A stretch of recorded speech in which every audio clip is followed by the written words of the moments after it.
من الشيطان الرجيم.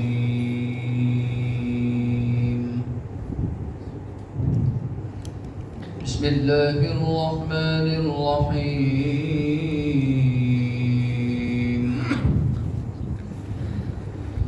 ولقد أرسلنا نوحا وإبراهيم وجعلنا في ذريتهما النبوة والكتاب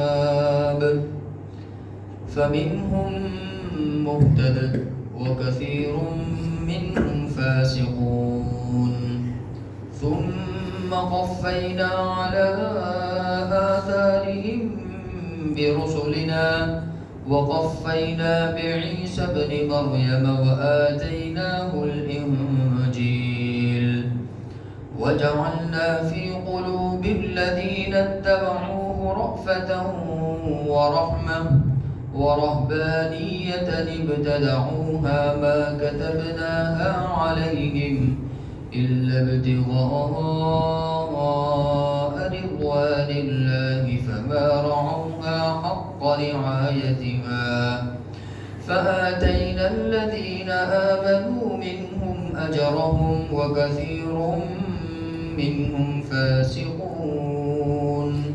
يا أيها الذين آمنوا اتقوا الله وآمنوا برسوله يؤتكم كفلين من رحمته ويجعل لكم نورا تمشون به ويغفر لكم والله غفور رحيم. لئلا يعلم أهل الكتاب ألا يقدرون على شيء من فضل الله وأن الفضل بيد الله يؤتيه من يشاء والله ذو الفضل العظيم. صدق الله العظيم. یقیناً ہم نے اپنے رسولوں کو واضح نشانیاں عطا فرمائی اور ان پر کتابیں نازل فرمائی اور عدل اور انصاف کے قوانین نازل فرمائے تاکہ لوگ انصاف پر قائم رہے. اور ہم نے لوہے کو پیدا کیا، اس میں بہت سارے نقصان کی چیزیں بھی ہیں اور لوگوں کے لیے بڑے فائدے بھی ہیں، اور تاکہ اللہ رب العزت جان لے کہ کون ہے جو غائبانہ طور پر اللہ اور اس کے رسول کی نصرت کرتا ہے. یقیناً اللہ رب العزت تو بڑا طاقتور زبردست ہے. اور یقیناً ہم نے نوح علیہ السلام کو اور حضرت ابراہیم علیہ السلام کو اپنا رسول بنایا اور ان کی آل اولاد میں نبوت اور کتاب کے سلسلے کو جاری رکھا. چنانچہ ان میں سے کچھ لوگ تو ہدایت یافتہ ہیں اور اکثر ان میں سے نافرمان ہیں. پھر ہم نے انہی کے پیچھے انہی کے قدموں پر ہمارے دوسرے رسولوں کو بھیجا اور ان کے پیچھے مریم کے بیٹے حضرت عیسیٰ کو بھیجا اور ہم نے حضرت عیسیٰ علیہ السلام کو انجیل عطا فرمائی. اور جن لوگوں نے حضرت عیسیٰ علیہ السلام کا اتباع کیا ہم نے ان کے دلوں میں رحمت اور محبت کو بھر دیا اور دنیا سے بے رغبتی، خواہشات سے دوری، رہبانیت خواہشات سے دوری، دنیا سے بے رغبتی جو انہوں نے اپنے گمان کے مطابق طے کر لی تھی، حالانکہ ہم نے ان کے اوپر اس کو لازم نہیں کیا تھا، حکم نہیں دیا تھا ہم نے اس رہبانیت کا. وہ اپنے ہی گمان میں اللہ رب العزت کو خوش کرنے کے لیے رہبانیت اختیار کر چکے تھے. تو جیسا اس کو نبھانا چاہیے تھا ایسا انہوں نے اس کو نہیں نبھایا. بس ہم نے جو ان میں سے سچے پکے مومن ہوئے، ایمان والے ہوئے، ان کا اجر دیا، اس کا بدلہ دیا، اور اکثر و بیشتر جو تھے وہ نافرمان تھے۔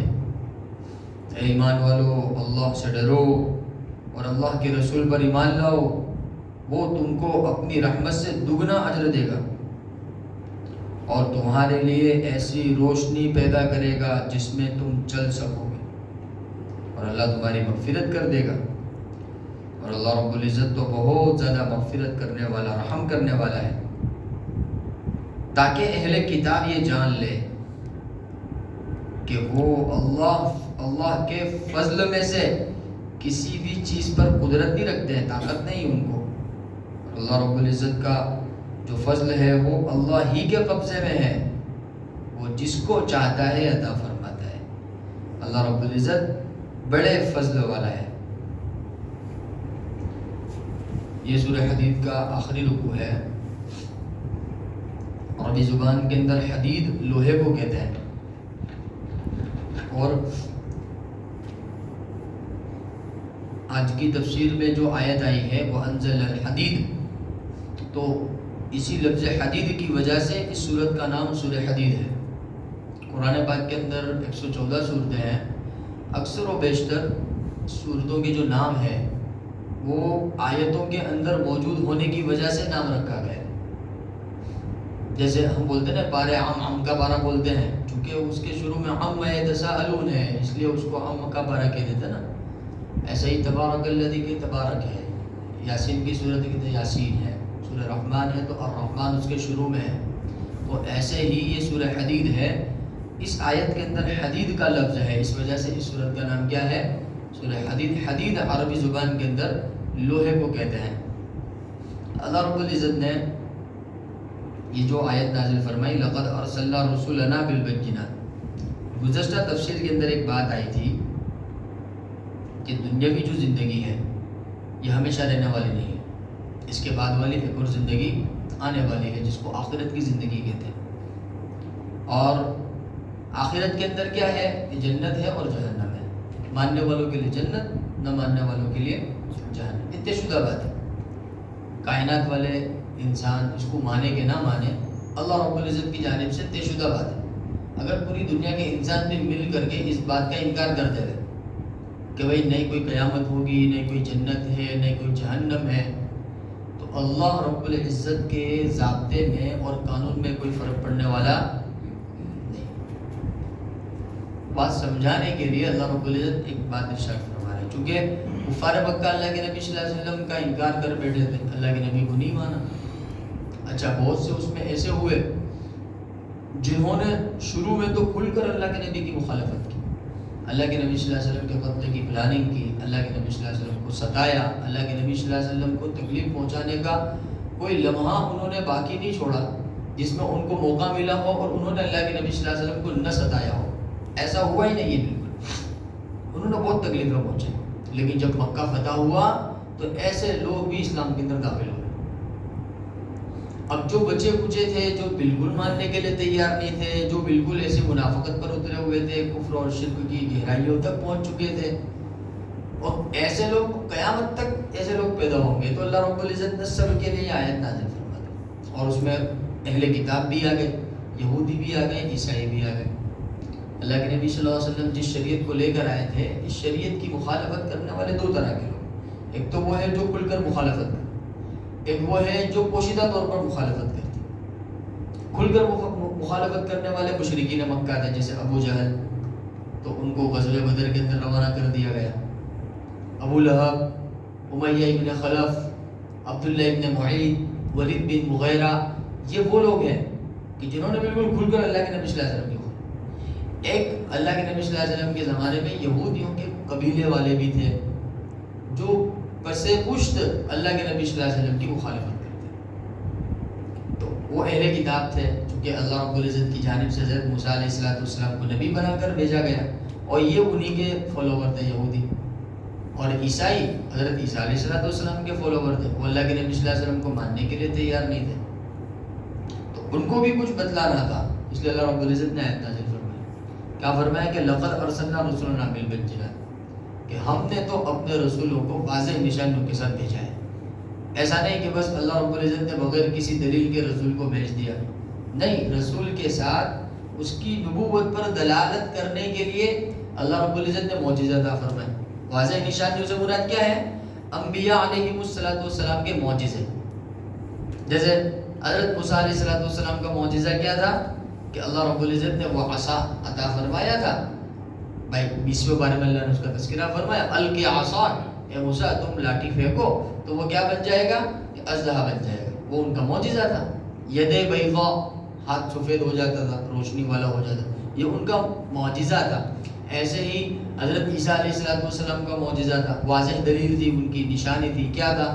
کہ بھئی جو مٹی کے پرندے بناتے اور اللہ رب العزت کے حکم سے اس میں پھونک مارتے اور وہ اڑنے لگتے وہاں. یہ ان کا معجزہ تھا. اللہ نے ان کو یہ دلیل دی تھی، بھئی یہ نبوت کی دلیل ہے. ایسے حضرت سلیمان علیہ السلام کا معجزہ تھا کہ بھئی وہ ہوا پر ان کی حکومت تھی، آگ پر ان کی حکومت تھی، یہ ان کا معجزہ تھا.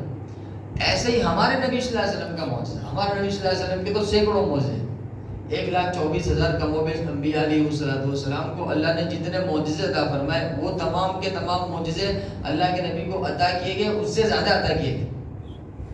سینکڑوں معجزے تھے. تو اللہ پاک فرماتے ہیں کہ ہم نے اپنے رسولوں کو دلیل دے کر بھیجا، بغیر دلیل کے نہیں بھیجا ہے، بغیر دلیل کے نہیں بھیجا ہے. تو بالبینات، واضح نشانیوں کے ساتھ بھیجا ہے. وَأَنزَلْنَا مَعَهُمُ الْكِتَابَ، اور ان کے ساتھ کتابیں بھی نازل فرمائی.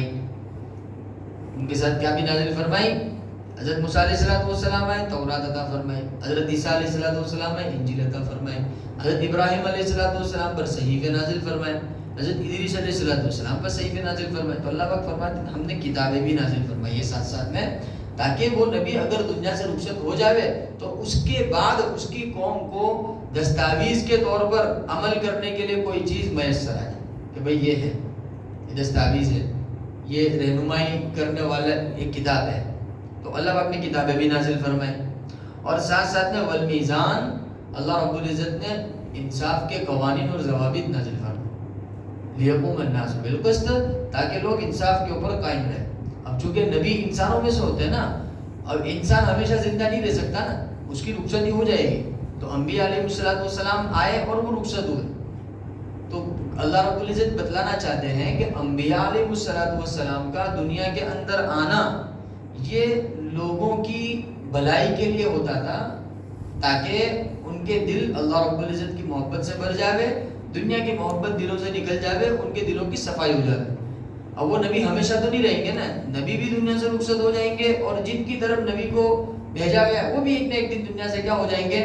رخصت ہو جائیں گے. کوئی نہ کوئی چیز تو نبی کی غیر موجودگی میں یا ان کی غیر موجودگی میں ہونی چاہیے کہ جو بعد میں آنے والوں کے لیے کیا بن جاوے؟ رہنمائی کا ذریعہ بن جاوے. تو وہ کتابیں تھی. وہ کیا تھی؟ کتابیں تھی. والمیزان، اور انصاف کے ضوابط اور قوانین. جیسے حضرت موسیٰ علیہ السلام پر اللہ نے توریت کو نازل فرمایا، اس کے اندر سوشل جو لائف ہوتی ہے، لوگوں کی جو اجتماعی زندگی ہوتی ہے، اس کے جو قوانین اور ضوابط ہونے چاہیے وہ نازل فرمایا اللہ پاک نے. ایسے حضرت عیسیٰ علیہ السلام پر جو کتاب نازل فرمائی، ایسے ہی قرآن پاک میں اللہ رب العزت نے بہت سارے انصاف کے قوانین اور ضوابط نازل فرمائے. کیوں؟ تاکہ لوگ انصاف پر قائم رہ سکیں. اور جب اللہ کے نبی صلی اللہ علیہ وسلم پر یہ کتاب نازل ہو گئی، اور جب اس پہ انصاف کے قوانین اور ضوابط نازل ہو چکے ہیں، تو پھر اب اس کے علاوہ دوسری کسی شریعت کو کیسے ایکسیپٹ کیا جا سکتا ہے؟ جیسے یہودیوں کا کہنا ہے کہ بھئی جب ہمارے پاس ہے کتاب تو ہم کیوں مانیں، عیسائیوں کا کہنا ہے کہ بھئی جب ہمارے پاس ہے کتاب تو ہم کیوں مانیں. تو اب چونکہ قرآن پاک کے نازل ہونے کی وجہ سے وہ سب کتابیں کیا ہو گئی؟ منسوخ ہو گئی، اب چینج ہو گیا. چونکہ وہ کتابوں کو بھی اللہ نے نازل کیا تھا نا. بھئی یہودی کوئی خود تو لے کر نہیں آئے تھے وہ کتاب کہ اس کو چھوڑنے کے لیے تیار نہیں ہے، بھئی وہ تو اللہ نے نازل فرمائی تھی نا. اب اللہ کی مرضی، اللہ نے اس کو رد کر دیا کہ بھئی اب یہ کتاب نہیں چلے گی، اب قرآن پاک چلے گا. اب قوانین بدل چکے ہیں، اللہ کو حق ہے بدلنے کا. اب اس کے اندر انسان کو کوئی حق نہیں کہ وہ اعتراض کرے کہ بھئی تورات بھی تو اللہ کی کتاب ہے، انجیل بھی تو اللہ کی کتاب ہے. ہمارا تو عقیدہ ہے، ہم تو مانتے ہیں کہ تورات بھی اللہ نے نازل فرمائی ہے، انجیل بھی اللہ نے نازل فرمائی ہے، حضرت موسیٰ بھی اللہ کے نبی ہیں، حضرت عیسیٰ بھی اللہ کے نبی ہیں. یہ ہمارا عقیدہ ہے، ہمارا یقین ہے، ہمارا ایمان ہے. ہم انکار نہیں کر سکتے. ہم انکار کریں تو کافر ہو جائیں گے. ہم تو مانتے ہیں یہ سب کیا ہمارے ماننے کے بعد تم مانتے ہو کہ یہ اللہ کی کتاب ہے؟ تم مانتے ہو کہ حضرت محمد صلی اللہ علیہ وسلم اللہ کے آخری نبی ہیں؟ تم ماننے کے لیے تیار نہیں. ہم تو مانتے ہی ہیں، ہم تمہارے منوانے سے تھوڑی مان رہے ہیں، ہم کو ہمارے نبی نے یہ تعلیم دی ہے. ہاں، ساتواں کلمہ جو ہے ایمان مفصل جو ہے، آمنت باللہ و ملائکتہ و کتبہ و رسلہ، ہمارے نبی نے ہم کو تعلیم دی ہے کہ بھئی ہم مجموعی طور پر تمام انبیاء علیہ السلام پر ایمان رکھتے ہیں، اور تمام انبیاء علیہ السلام پر جو جو کتابیں نازل ہوئی ہے ہم اس پر بھی کیا رکھتے ہیں؟ ایمان رکھتے ہیں. ہاں، البتہ ہم فالو کس کو کریں گے؟ حضرت محمد صلی اللہ علیہ وسلم کو. اور قوانین کون سے چلیں گے؟ قرآن پاک کے اندر جو نازل ہوئے ہیں. تو اللہ رب العزت ایک عقل میں آنے والی بات سمجھانے کی موٹی سی بات ہے. رسول آتے گئے، ہم کتابیں بھیجتے چلے گئے. وہ رسول گئے تو اس کے بعد ہم نے دوسری کتاب نازل ہوئی. لہذا تورات آئی تو پہلی جو تھی اب وہ ان کے اوپر منسوخ ہو گئے، اب تمہارے لیے یہ عمل کرنا ہے. انجیل آئی، اب تورات کے جو قوانین تھے وہ منسوخ ہو گئے. اب قرآن پاک نازل ہوا تو انجیل کے جو قوانین وہ کیا ہو گئے؟ منسوخ ہو گئے. اب قرآن پاک کو ہمیشہ کے لیے، تاکہ لوگوں کے درمیان انصاف قائم ہو سکے. اور پھر اللہ نے مثال دے کر سمجھایا کہ انزلنا الحدید، کہ ہم نے جیسے لوہے کو بنایا. اب لوہے کے اندر بہت ساری نقصان کی چیزیں بھی ہیں، بہت سارے فائدے بھی ہیں. لوہے میں نقصان کیا ہے کہ بھئی لوگ اس سے کیا بناتے ہیں کہ ہتھیار بناتے ہیں، ہے نا. یہ لوگوں کو مارنے کے لیے، لوگوں کو تکلیف پہنچانے کے لیے یہ نقصان کی چیز ہو گئی. اور اس میں فائدہ کیا ہے کہ دیکھو لوہے کی کتنی ساری چیزیں ہمارے نفع میں آ رہی ہے، ہمارے فائدے میں آ رہی ہے. کتنی ساری چیزیں ہیں. اللہ نے اس کو سخت بنایا ہے، سخت ہونے کی وجہ سے کہ اس کے ذریعے مکانات قائم ہو رہے ہیں، سخت ہونے کی وجہ سے اس کے ذریعے بڑے بڑے کام وجود میں آ رہے ہیں. تو اللہ پاک نے فرمایا جس طریقے سے لوہا کہ وہ آپ کے ہاتھ میں ہے کہ آپ اس کو اچھے کام میں یوز کر رہے ہو یا لوگوں کو تکلیف پہنچانے والے کام میں یوز کر رہے ہو. تو یہ اللہ رب العزت نے شریعت کو نازل فرما دیا ہے، کتاب کو نازل فرما دیا ہے، انصاف کے قوانین اور ضوابط نازل فرما دیے ہیں. اب تمہارے ہاتھ میں ہے کہ تم اس کتاب کو مان کر اچھے بن جاتے ہو یا اس کتاب کا انکار کر کے برے بن جاتے ہو. بس سمجھنا ہے اللہ رب العزت. اس لیے حضرت عمر فاروق رضی اللہ عنہ کی روایت ہے، اللہ کے نبی صلی اللہ علیہ وسلم فرماتے کہ سمعت النبی صلی اللہ علیہ وسلم یقول، کہ میں نے اللہ کے نبی صلی اللہ علیہ وسلم کو یہ کہتے ہوئے سنا. اللہ کے نبی نے کیا فرمایا؟ ان اللہ تعالی یرفع بهذا الكتاب اقواما، کہ اس کتاب قرآن پاک کے ذریعے اللہ رب العزت نے بہت سے لوگوں کو بلند مرتبہ عطا فرمایا. وَيَضَعُ بِهِ آخَرِينَ، اور بہت سارے لوگ اس کتاب کی وجہ سے کیا ہو گئے؟ نیست و نابود ہو گئے. کیا مطلب اس کا؟ کہ قرآن پاک کی وجہ سے کچھ لوگ عزت حاصل کرنے لگ گئے، اور قرآن پاک ہی کی وجہ سے کچھ لوگ ہلاک و برباد ہو گئے. کیوں؟ جن لوگوں نے اس قرآن پاک کو مانا، عمل کیا، ان کی عزتیں بڑھ گئی. رضی اللہ عنہم ورضوا عنہ، ان کو لقب ملا، وہ صحابہ کرام بن گئے، اللہ کے نبی کے چاہنے والے بن گئے، محبت کرنے والے بن گئے، اور جنت کے حقدار اور مستحق بن گئے. اور جن لوگوں نے اس کتاب کا انکار کر دیا، اس کتاب کو نہیں مانا، اس کتاب کے انکار کی وجہ سے اب وہ لوگ کیا ہو گئے؟ ہلاک ہو گئے، برباد ہو گئے. اگر انہوں نے سچی پکی توبہ نہیں کی ہے تو وہ ان کی آخرت بھی کیا ہو جائے گی؟ ہلاک و برباد ہو جائے گی. تو یہ اللہ رب العزت بتلانا چاہتے ہیں ایک مثال دے کر کہ انزلنا الحدید فیہ بأس شدید ومنافع للناس. لوہے کو لے لیجئے کہ اس کے اندر نقصان بھی ہے، نفع بھی ہے. اب وہ بندے کے ہاتھ میں ہے کہ وہ اس کو کس طرح یوز کرتا ہے، کس طرح استعمال کرتا ہے. اور اللہ پاک فرماتے ہیں لیعلم اللہ من ینصرہ، تاکہ اللہ رب العزت جان لے کہ کون ہے جو غائبانہ طور پر اللہ کی اور اللہ کے رسول کی کیا کرتا ہے؟ نصرت کرتا ہے، مدد کرتا ہے. دیکھو اللہ اور اس کے رسول کی نصرت اور مدد کرنے کا مطلب کیا ہے؟ کہ وہ اللہ نے جو صلاحیت ہے اس کو دی ہے، اللہ نے جو طاقت اس کو دی ہے، اللہ نے جو جسم اس کو دیا ہے، اللہ رب العزت نے جو دنیا کے اسباب اس کو عطا فرمائے، یہ اسباب کہاں پر لگاتا ہے؟ اللہ کو راضی کرنے والے کاموں میں لگاتا ہے یا ناراض کرنے والے کاموں میں لگاتا ہے؟ اگر اللہ کو راضی کرنے والے کاموں میں لگاتا ہے، جیسے اللہ کے احکامات پر عمل کرنا، نبی کے طریقے پر چلنا، کہ یہ اللہ کو راضی، گویا کہ یہ اللہ کی مدد ہے. اور اللہ کو ناراض کرنے والے کاموں میں لگانا ہے تو گویا کہ یہ اللہ کو ناراض کر رہا ہے اور یہ اللہ کی مدد سے دور ہو رہا ہے. یہ اس کا غلط استعمال ہو گیا. جو اللہ نے صلاحیت دی، مال دیا، اسباب پیدا کیے. تو بہرحال پھر اللہ رب العزت نے یہ بات ارشاد فرمائی لیعلم اللہ من ینصرہ ورسلہ بالغیب، غائبانہ طور پر. غائبانہ طور پر کیسے؟ کہ بھئی اللہ کو کس نے دیکھا ہے؟ دیکھا ہے؟ کسی نے بھی نہیں دیکھا. اور اللہ کے رسول صلی اللہ علیہ وسلم کو تو صحابہ کرام نے دیکھا نا. صحابہ کرام کے بعد جو لوگ پیدا ہوئے انہوں نے کسی نے اللہ کے نبی صلی اللہ علیہ وسلم کو دیکھا ہے؟ نہیں دیکھا. قیامت تک جتنے لوگ پیدا ہوں گے وہ بھی نہیں دیکھ پائیں گے. لیکن غائبانہ طور پر جو اللہ کے نبی کو مان لے رہے, غائبانہ طور پر جو اللہ رب العزت کو مان لے رہے اور اللہ رب العزت کے نبی حضرت محمد صلی اللہ علیہ وسلم کی لائی ہوئی شریعت کی مان لے رہے کہ بھئی یہ کرنا ہے یہ نہیں کرنا ہے, جو اللہ کے نبی نے فرما دیا, اللہ پاک نے فرما دیا وہ فائنل ہے, ایسا ہی ہونا ہے, اس کو مان لیا, تو وہ گویا کہ کیا کر رہا ہے, مدد کر رہا ہے اسلام کی, دین کی. ان اللہ قوی عزیز, اللہ رب العزت تو بڑا طاقتور ہے, بڑا زبردست ہے. پھر اللہ رب العزت انبیاء علیہ السلام میں سے حضرت نوح علیہ السلام اور حضرت ابراہیم علیہ السلام کے سلسلے میں فرما رہے کہ ہم نے ان دونوں کو رسول بنایا. دیکھو رسول اور نبی میں تھوڑا سا فرق ہے. رسول اس کو کہتے ہیں کہ جس کو نئی کتاب نئی شریعت دے کر بھیجا گیا ہو, اور نبی اس کو کہتے ہیں کہ جس کو پہلے اس کے پہلے جو نبی گزرے ہیں وہ اسی کتاب اور اسی شریعت کو لے کر آگے بڑھے, اس کو نبی کہتے ہیں. بات سمجھ میں آئی؟ رسول اور نبی میں تھوڑا سا فرق ہو گیا. رسول کس کو کہتے ہیں؟ جس کو نئی کتاب دی گئی, جیسے حضرت موسیٰ علیہ السلام نئی کتاب نازل فرمائی اللہ پاک نے, نئی شریعت نازل فرمائی. حضرت عیسیٰ علیہ السلام نئی کتاب انجیل عطا فرمائی, نئی شریعت عطا فرمائی. ہمارے نبی حضرت محمد صلی اللہ علیہ وسلم نئی کتاب نئی شریعت دے کر بھیجا گیا, تو یہ ہو گئے رسول. اور نبی کس کو کہتے ہیں کہ اسی رسول کی جو محنت تھی, جو دعوت تھی, اسی کو لے کر آگے چلے. جیسے حضرت موسیٰ علیہ السلام کے بعد بہت سارے انبیاء علیہ السلام, حضرت داؤد علیہ السلام کے بعد بہت سارے انبیاء آئے, تو وہ انہی کی دی ہوئی اللہ رب العزت نے ان کو جو رسالت عطا فرمائی تھی, اس رسالت کو یہ آگے لے کر بڑھے. سلیمان علیہ السلام, حضرت داؤد علیہ السلام کو جو کچھ دیا گیا تھا, ان کے بعد میں آنے والے انبیاء اس کو لے کر چلے. حضرت موسیٰ علیہ السلام کو جو دیا گیا تھا, حضرت ہارون اس کو لے کر آگے چلے, تو حضرت ہارون نبی ہوئے, حضرت موسیٰ علیہ السلام رسول ہوئے. تو اللہ پاک فرماتے کہ ہم نے ایسے بہت سارے رسولوں کو بھیجا. اس میں خاص طور پر حضرت نوح علیہ السلام کا تذکرہ فرمایا, حضرت ابراہیم علیہ السلام کا تذکرہ فرمایا, اور یہ بھی فرمایا کہ ہم نے ان کی نسل میں نبوت اور کتاب کے سلسلے کو جاری رکھا. اب کچھ تو وہ ہے جو ہدایت پا گئے اور وہ ان کے راستے پر چلتے رہے, وَكَثِيرٌ مِّنْهُمْ فَاسِقُونَ, لیکن اکثر و بیشتر ان میں سے کیا نکلے, نافرمان نکلے.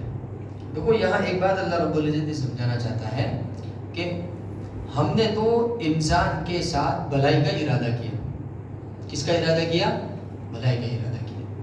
اس کے لیے اس کو شریعت عطا فرمائی, اس لیے اس کو انبیاء علیہ السلام اس کی ہدایت کے لیے بھیجے, اور اس کو زندگی گزارنے کا طریقہ ہم نے بتایا کہ زندگی ایسے گزارنی ہے, اس طرح کرنا ہے, یہ کام کرنے والے ہیں, یہ کام نہیں کرنے والے ہیں. یہ پورا سلسلہ اللہ رب العزت نے نازل فرما دیا.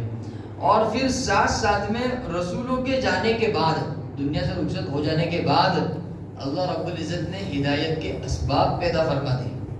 آگے اللہ پاک اس کو بیان فرما رہے کہ ثم قفینا علی آثارہم, پھر وہ انبیاء دنیا سے رخصت ہوئے تو ان کے پیچھے ہم نے دوسرے ہدایت کا کام کرنے والے پیدا فرما دیے.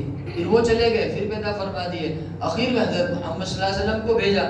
پہلے فرمایا ثم قفینا علی آثارہم برسلنا, نوح علیہ السلام آئے, پھر ایک زمانے کے بعد ابراہیم علیہ السلام آئے, پھر ایک زمانے کے بعد موسیٰ علیہ السلام آئے, پھر ایک زمانے کے بعد حضرت عیسیٰ ابن مریم آئے. اللہ پاک نے فرمایا وقفینا بعیسیٰ ابن مریم, عیسیٰ ابن مریم آئے. ابھی عیسائیوں سے خاص طور پر اللہ رب العزت فرما رہا ہے آتیناہ الانجیل, ہم نے عیسیٰ علیہ السلام کو انجیل عطا فرمایا. اب دیکھو قرآن پاک کی آیت ہے نا انجیل, تو ہم تو مانتے ہی ہیں نا کہ انجیل کس کی کتاب ہے, اللہ پاک کہہ رہا ہے نا آتیناہ, یہ تو قرآن پاک کی آیت ہی ہو گئی نا.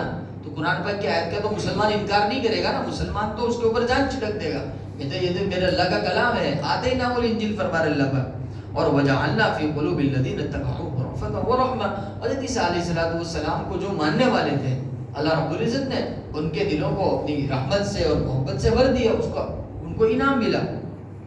لیکن عیسیٰ علیہ السلام کی جو ماننے والے حضرات تھے, انہوں نے اپنی طرف سے چاپلوسی کرتے ہوئے رہبانیت کو شروع کر دیا. رہبانیت یعنی زبردستی خواہشات سے بچنا. اللہ پاک فرماتے ہیں ہم نے ان کو حکم نہیں دیا تھا کہ تم دنیا سے پرہیز کرو, خواہشات سے بچو. جائز خواہشات پوری کرنے کی اجازت تھی, لیکن وہ اپنی طرف سے کہ نہیں بھائی اپنے آپ کو مشقت میں ڈالنا. جیسے ہمارے زمانے میں بھی بہت سارے مذہب والے ہیں زبردستی اپنے آپ کو مشقت میں ڈالتے ہیں, زبردستی اس طرح کا لباس اختیار کرتے ہیں, زبردستی اپنے آپ کو جنگلوں کے اندر پڑے رکھنا, پہاڑوں کے اندر پڑے رکھنا. یہ رہبانیت کہلاتی ہے. یہ حضرت عیسیٰ علیہ السلام کے ماننے والوں نے شروع کری رہبانیت. دنیا سے بالکل بے رغبت, دنیا کے اسباب سے بالکل بے رغبت. یہ نہیں کھانا ہے, وہ نہیں کھانا ہے, یہ نہیں کرنا ہے, وہ نہیں کرنا ہے, خوشبو استعمال نہیں کرنی ہے, یہ نہیں کرنا ہے, شادی نہیں کرنی ہے, یہ نہیں کرنا ہے. اس کو رہبانیت کہتے. تو اللہ پاک نے فرمایا کہ ہم نے عیسیٰ علیہ السلام کو بھیجا اخیر میں اللہ کے نبی صلی اللہ علیہ وسلم سے پہلے والے زمانے میں, اور ان کے ماننے والے جو تھے, اتباع کرنے والے, ان کے دلوں میں ہم نے رحمت کا مادہ بھی پیدا کر دیا. ان کے دلوں میں اللہ نے خاص رحمت نازل فرمائی. لیکن انہوں نے کیا کیا کہ اپنی طرف سے اپنے خیال میں رہبانیت شروع کر دی. ہم نے تو ان کو حکم نہیں دیا تھا, لما كتبنا علیہم, ہم نے ان کو حکم نہیں دیا تھا کہ بھئی تم یہ کام نہ کرو, یہ کام نہ کرو. اپنی طرف سے زبردستی اپنے کے اوپر کیا کرنے لگے, لاگو کرنے لگے کہ ہم یہ نہیں کریں گے, یہ نہیں کریں گے, یہ نہیں کریں گے. تو لہذا انہوں نے شادی ختم کر دی. انہوں نے کیا کر دی, شادی ختم کر دی. کونا پکڑ لیا, پہاڑوں کے اندر جا کر راہب بن گئے. اس لیے عیسائی جو پادری ان کو راہب کہا جاتا ہے. کہ راہب کون ہے, کہ راہب ہے, کہ بھئی فلاں پہاڑی کے اندر یہ عبادت میں لگ گیا. اللہ نے حکم نہیں دیا تھا کہ بھئی تم گھر بار چھوڑ دو, بیوی بچوں کو چھوڑ دو اور تم سب چھوڑ چھاڑ کر کے جنگل میں نکل جاؤ. اللہ پاک نے اس کا حکم نہ پہلے دیا تھا نہ آج ہے. رہبانیت نہیں ابتدعوها, اللہ پاک فرماتے ابتدعوها, انہوں نے اپنی طرف سے اس کی شروعات کر دی تھی, وہ اس کے موجد بن گئے تھے. حالانکہ اللہ پاک فرماتے کہ ہم نے اس کا حکم ان کو نہیں دیا تھا. اچھا انہوں نے ایسا کیوں کیا؟ وہ اپنے ہی من کے اندر اللہ کو خوش کرنا چاہتے تھے کہ بھئی ہم کچھ ایسا کریں کہ اللہ ہم سے خوش ہو جائے. تو اللہ رب العزت بات سمجھانا چاہتے, دیکھو ہم خوش اس چیز سے ہوں گے جس کا ہم نے تم کو حکم دیا ہے. جیسے اللہ نے نماز کا حکم دیا, تم پڑھو, اللہ خوش ہو جائے گا. اللہ نے زکوٰۃ کا حکم دیا, تم ادا کرو, اللہ خوش ہو جائے گا. اللہ نے حج کا حکم دیا, مالدار حج کر لو, اللہ خوش ہو جائے گا. تو اللہ جن چیزوں کا حکم دیتا ہے ان چیزوں کے کرنے سے اللہ کو خوش ہوگا. ہم اپنے اعتبار سے کوئی چیز طے کر لے ہوئے کہ نہیں بھائی چلو میں یہ کام کر لوں, اللہ کا خوش ہو جائے گا. اللہ کو بتلانا چاہتا ہے کہ ایسا نہیں ہوتا ہے. بات سمجھ میں آ رہی؟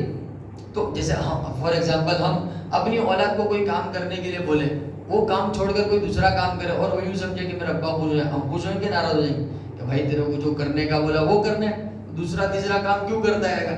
تو عیسائیوں کا معاملہ بھی ایسا ہی ہو گیا تھا کہ حضرت عیسیٰ علیہ السلام کو مانا تو صحیح اور اللہ نے ان کے ساتھ رحم کا معاملہ بھی کیا, لیکن آگے چل کر وہ کچھ زیادہ ہی اپنے آپ کو اللہ رب العزت کا مقرب بنانا چاہتے تھے. تو اگر مقرب بننا ہی تھا اللہ کا تو وہی کرتے نا جو اللہ نے کہا یا اللہ کے رسول نے کہا, وہی کرتے ہیں نا. نہیں, انہوں نے تو کیا کیا, اپنی طرف سے ایک چیز ایجاد کر دی.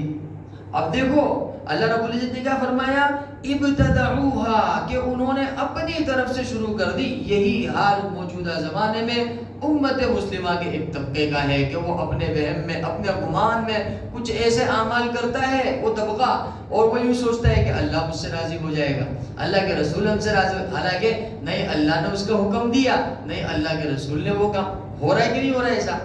بھائی ہو رہا ہے نا. ہمارے زمانے میں ہمارے بہت سارے مسلمان بھائی بیچارے ایسے, وہ اپنے گمان میں یہ سمجھ رہے کہ یہ عبادت ہے, اللہ اس سے خوش ہو جائے, حالانکہ وہ عبادت نہیں ہے, اللہ اور ناراض ہو جائے گا. اللہ پاک فرما رہے کہ رہبانیت ابتدعوها, کہ ایسی رہبانیت دنیا سے بے رغبتی جو انہوں نے اپنے ہی من میں شروع کر دی. ما كتبناها, ہم نے تو اس کا ان کو حکم بھی نہیں دیا تھا. اچھا یہ کیوں کی؟ الا ابتغاء رضوان اللہ, اللہ کی خوشنودی حاصل کرنے کے لیے. تو اللہ پاک نے فرمایا کہ چلو مان لو اللہ کو خوش کرنے کے لیے رہبانیت شروع کی انہوں نے, تو فما رعوها حق رعایتها, تو چلو اس کا حق تو ادا کر لیتے. جب رہبانیت اختیاری کر لی تھی تو پھر مکمل طور پر رہبانیت اختیار کر لیتے. لیکن کیا ہوا کہ جس چیز سے بچ سکتے تھے اس سے بچ گئے, اور جس چیز سے نہیں بچ سکتے تو اس سے نہیں بچے. تو اللہ پاک فرماتے فما رعوها حق رعایتها, کہ پھر انہوں نے اس کا بھی حق ادا نہیں کیا. تو ایسے ہی اللہ رب العزت بتلانا چاہتے ہیں عیسائی حضرات سے بھی اور مسلمانوں کے بہت سارے طبقات سے بھی کہ تم وہی عمل کرو جس کا اللہ نے حکم دیا ہے. اس سے اللہ, اس لیے حدیث ہے اللہ کے نبی صلی اللہ علیہ وسلم نے فرمایا کہ ایک ایمان والا بندہ اللہ رب العزت کے احکامات سے, فرائض سے جتنا تقرب اللہ کا حاصل کر سکتا ہے وہ کسی اور چیز سے حاصل نہیں کر سکتا. فرائض سے, فرائض جو اللہ نے حکم دیا ہے, نماز ہے, روزہ ہے, حج ہے, زکوٰۃ ہے, ماں باپ کے ساتھ اچھا سلوک ہے, بالوالدین احسان, ماں باپ کے ساتھ اچھا سلوک کرنا, اب ایک بندہ ہے خرچ پہ خرچ کیا جا رہا ہے، سخاوت پہ سخاوت دکھایا جا رہا ہے، حالانکہ وہ اختیاری چیز ہے. یہاں اللہ نے حکم دیا بالوالدین احسانا وابن السبیل، مسافر کے ساتھ اچھا سلوک کرو، پڑوسیوں کے ساتھ اچھا سلوک کرو. تو ان کو بھول بھال کر کے دوسرا کام کر رہا ہے. اب وہ سوچ رہا ہے کہ اللہ مجھ سے خوش ہو جائے گا. تو یہ وہی عیسائیت والی حرکت ہو گئی نا. جس طرح عیسائیوں نے جس کا حکم دیا گیا تھا وہ کر نہیں رہے، اور اپنے خیال میں اپنے گمان میں ایسا کام کر رہے ہیں جس کا اللہ نے حکم نہیں دیا، اور یہ سوچ رہے کہ اللہ مجھ سے راضی ہو جائے گا. اللہ یہ بات سمجھانا چاہتے ہیں، بہت اہم بات ہے. اللہ کرے تمام مسلمانوں کو یہ بات سمجھ میں آ جائے. یہ بات واقعی طور پر مسلمانوں کی مجلسوں میں، محفلوں میں، محلوں میں اس آیت کو پڑھنا چاہیے، سمجھانا چاہیے. اور خاص طور پر ہمارے وہ مسلمان بھائی جو نمازوں کو چھوڑ کر دوسرے کاموں میں لگے ہوئے، جو زکوٰۃ ادا نہیں کر رہے، تیسرے چوتھے خرچوں کے اندر لگے ہوئے کہ فلاں کا سندل ہے، فلاں کا یہ ہے، فلاں کا وہ ہے. نہ تم صدقہ کر رہے ہو، نہ تم زکوٰۃ ادا کر رہے ہو. مالدار ہو، کروڑ پتی ہو، لگاؤ وہاں پر جہاں اللہ نے حکم دیا ہے، وہاں تم لگا نہیں رہے ہو اور پیسہ دوسری جگہ لگ رہا ہے. اللہ کے سامنے سر جھکانے کا حکم دیا گیا ہے، وہاں تم سب جھکا نہیں رہے ہو اور غیر اللہ کے سامنے سر جھکا رہے ہو، اور عبادت سمجھ کے کر رہے ہو تم یہ کام. اللہ نے حکم دیا ماں باپ کی خدمت کرنے کا، قوم کی خدمت میں لگ گئے. ماں باپ کی خدمت تم سے ہوتی نہیں ہے، لیکن ہم خادم ہیں، ہم یہ ہے، ہم وہ ہے. ماں باپ کی خدمت کا حکم دیا اللہ پاک نے. اللہ پاک نے بالوالدین احسانا، والدین کے ساتھ اچھا سلوک کرو. والدین کے ساتھ اچھا سلوک نہیں ہو رہا ہے اور لوگوں کی خدمت کرتے پھر رہے. یہ عیسائیت، رہبانیت جو انہوں نے اپنی طرف سے شروع کر دی تھی نا. تو ایسے ہی امت مسلمہ کے درمیان بھی بہت سارے مسلمان ایسے ہو گئے کہ انہوں نے اپنی طرف سے نہیں، اللہ نے کوئی اس کے بارے میں قرآن پاک کے اندر کوئی آیت نازل فرمائی ہے نہیں، اللہ کے نبی صلی اللہ علیہ وسلم نے کہیں ارشاد فرمایا کہ تم یہ کام کرو. ابتدعوها، یہیں سے وہ لفظ نکلا ہے بدعت، یہیں سے نکلا. ابتدعو کا مطلب کیا ہوتا ہے؟ اپنی طرف سے کسی چیز کو ایجاد کر دینا، شروع کر دینا اپنی طرف سے، کہ اللہ نے اور اللہ کے رسول نے اس تعلق سے کوئی وضاحت نہیں فرمائی. اللہ بتلایا نہیں کہ تمہیں یہ کام کرنا ہے یا نہیں کرنا ہے، لیکن وہ اپنی طرف سے اس کو کیا کر، اس لیے اس کو کیا کہا گیا؟ بدعت کہا گیا. بہت ساری بدعتیں ہمارے یہاں پھیلی ہوئی ہیں، اور کل بدعت ضلالہ، اللہ کے نبی صلی اللہ علیہ وسلم کی حدیث ہے کہ ہر بدعت گمراہی ہے. وہ کل ضلالۃ فی النار، اور ہر گمراہی کہاں لے کر جانے والی ہے؟ جہنم میں لے کر جانے والی. اس لیے میرے دوستوں بزرگوں، اللہ نے جو یہ آیت نازل فرمائی ہے، اس آیت کو سمجھنا بہت ضروری ہے. اللہ نے کیوں نازل فرمایا کہ حضرت عیسیٰ علیہ السلام کے ماننے والے تھے، ان کے دلوں میں اللہ نے اپنی خاص رحمت نازل فرمائی تھی. لیکن رہبانیت نہیں ابتدعوها، دنیا سے بے رغبتی جو انہوں نے اپنے خیال میں شروع کر لی تھی، حالانکہ اللہ پاک فرماتے ہیں ہم نے ان کے اوپر لاگو نہیں کیا تھا کہ تم ایسا کرو. الا ابتغاء رضوان اللہ فما رعوها حق رعایتها، اور اللہ کو خوش کرنے چاہتے تھے اور انہوں نے ایسا کیا، لیکن اس کا بھی حق ادا نہیں کیا. ہاں البتہ ان میں سے جو سچے پکے مومن تھے، اللہ پاک فرماتے ہیں فآتینا الذین آمنوا منہم اجرہم، جو سچے پکے ایمان والے تھے ہم نے ان کو اس کا بدلہ عطا کیا. یعنی جن لوگوں نے رہبانیت بھی اختیار کی تھی، تو اگر واقعی طور پر ان کے دلوں میں وہ اللہ رب العزت کی محبت تھی اور وہ اللہ کے اور اللہ کے رسول حضرت عیسیٰ علیہ السلام کے حکم کے مطابق چلتے رہے، اس کے خلاف کوئی کام نہیں ہوا، تو اللہ پاک نے فرمایا کہ ایسے جو لوگ تھے ان میں سے ہم نے ان کو اس کا بدلہ دیا کہ چلو تم نے تکلیف برداشت کی، تم نے بدلہ دیا. لیکن اللہ پاک فرماتا ہے اکثر و بیشتر اس میں سے نافرمان تھے. اکثر و بیشتر اس میں سے کیا تھے؟ نافرمان تھے. یہ آیت بہت زیادہ اہم ہے، اس کو سمجھنا اور اس کا مذاکرہ کرنا اپنے گھروں میں، اپنے محلوں میں، مسلمانوں کی مجلسوں اور محفلوں میں، یہ فرض ہے. گویا کہ فرض. اللہ کیا سمجھانا چاہتا ہے؟ حضرت عیسیٰ علیہ السلام کی قوم کی جو حالت ہوئی، بنی اسرائیل تھے نا، بنی اسرائیل، یہ بنی اسرائیل کا اللہ نے ان کی حالت بیان فرمائی. یہی حالت آج امت مسلمہ کی ہو گئی ہے. اللہ کا رب بات سمجھ میں آ جاوے. آگے اللہ رب العزت نے پھر ایمان والوں کو خطاب فرمایا، وہ انشاءاللہ تعالی آئندہ تفسیر میں اس کو لے لیں گے. تو آج کی تفسیر کا جو دو چیزیں اس کا خلاصہ ہے، ایک تو یہ کہ اللہ نے نبیوں کا سلسلہ چلایا، تو نبی ہمیشہ نہیں رہتے ہیں. نبی کو جو کتاب دی گئی، جو قوانین اور ضوابط دیے گئے وہ رہتے ہیں، اور لاسٹ میں فائنلی طور پر اللہ نے قرآن پاک کو نازل فرما دیا. تو اب یہی کتاب ہے، یہی قانون ہے، یہی ضابطہ ہے، یہی شریعت ہے، یہی انصاف کا قانون ہے. اب یہی چلے گا قیامت تک. اور دوسری جو اہم بات ہے وہ یہ کہ جو اللہ نے نازل کر دیا وہ اہم ہے، جو اللہ نے حکم دیا وہ اہم ہے، جو اللہ کے رسول نے بتا دیا وہ اہم ہے، اور جو نہیں بتایا اس کو اپنی طرف سے اپنے اوپر لاگو کر لینا، جو قرآن میں نہیں ہے، حدیث میں نہیں ہے، نہیں اللہ کے نبی صلی اللہ علیہ وسلم کی زندگی میں کہیں اس کا تذکرہ ملتا ہے، اور اس کو دین سمجھ لینا، اس کو پکڑ لینا۔ عزیز و دوستو بزرگوں، اللہ کے نبی نے جو فرمایا نا کہ میری امت میں 73 فرقے ہوں گے، اس میں سے ایک ناجی ہوگا اور 72 جو ناری ہوں گے، تو وہ جو ناری والا جو اللہ کے نبی صلی اللہ علیہ وسلم نے اشارہ فرمایا، یہ وہی ہے ابتدعوہا، جنہوں نے اپنی طرف سے زبردستی بہت ساری چیزوں کو کیا کر دیا، اسلام کا حصہ بنا دیا۔ اس کی وجہ سے کیا ہو گیا کہ غیر بھی متنفر ہو گئے اسلام سے۔ اللہ رب العزت ہماری حفاظت فرماوے، اور بدعت سے خاص طور پر اللہ ہماری بھی حفاظت فرماوے، اللہ ہمارے مثلوں کی بھی حفاظت فرماوے۔ اور موجودہ زمانے میں مسلمان جس وجہ سے پریشان ہے، اللہ رب العزت جلد از جلد ان تمام تر وجوہات کو ختم فرما دے گے، اور اللہ رب العزت چین اور اطمینان اور سکون والی زندگی بھی عطا فرماوے اور موت بھی عطا فرماوے۔ سبحان اللہ۔